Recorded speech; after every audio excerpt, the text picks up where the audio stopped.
तर तिसऱ्या टप्प्यातल्या मतदानासाठी आज सकाळपासून सुरुवात झाली आहे आणि राज्यामध्ये 11 मतदारसंघांमध्ये मतदान पार पडते।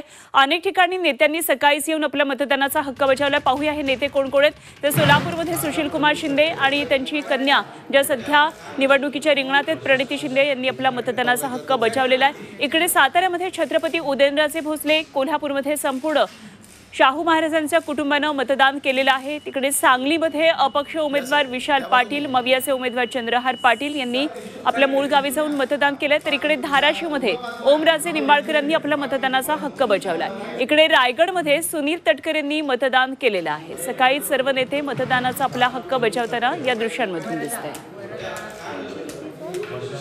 तर सोलापूर, सातारा, कोल्हापूर, त्याचप्रमाणे सांगली, धाराशिव आणि रायगड या ठिकाणची आपण दृश्य पाहतोय। महत्त्वाचे नेते मंडळी जे सध्या निवडणुकीच्या रिंगणामध्ये आहेत त्यांनी मतदानाचा हक्क सकाळीच येऊन बजावलेला आहे।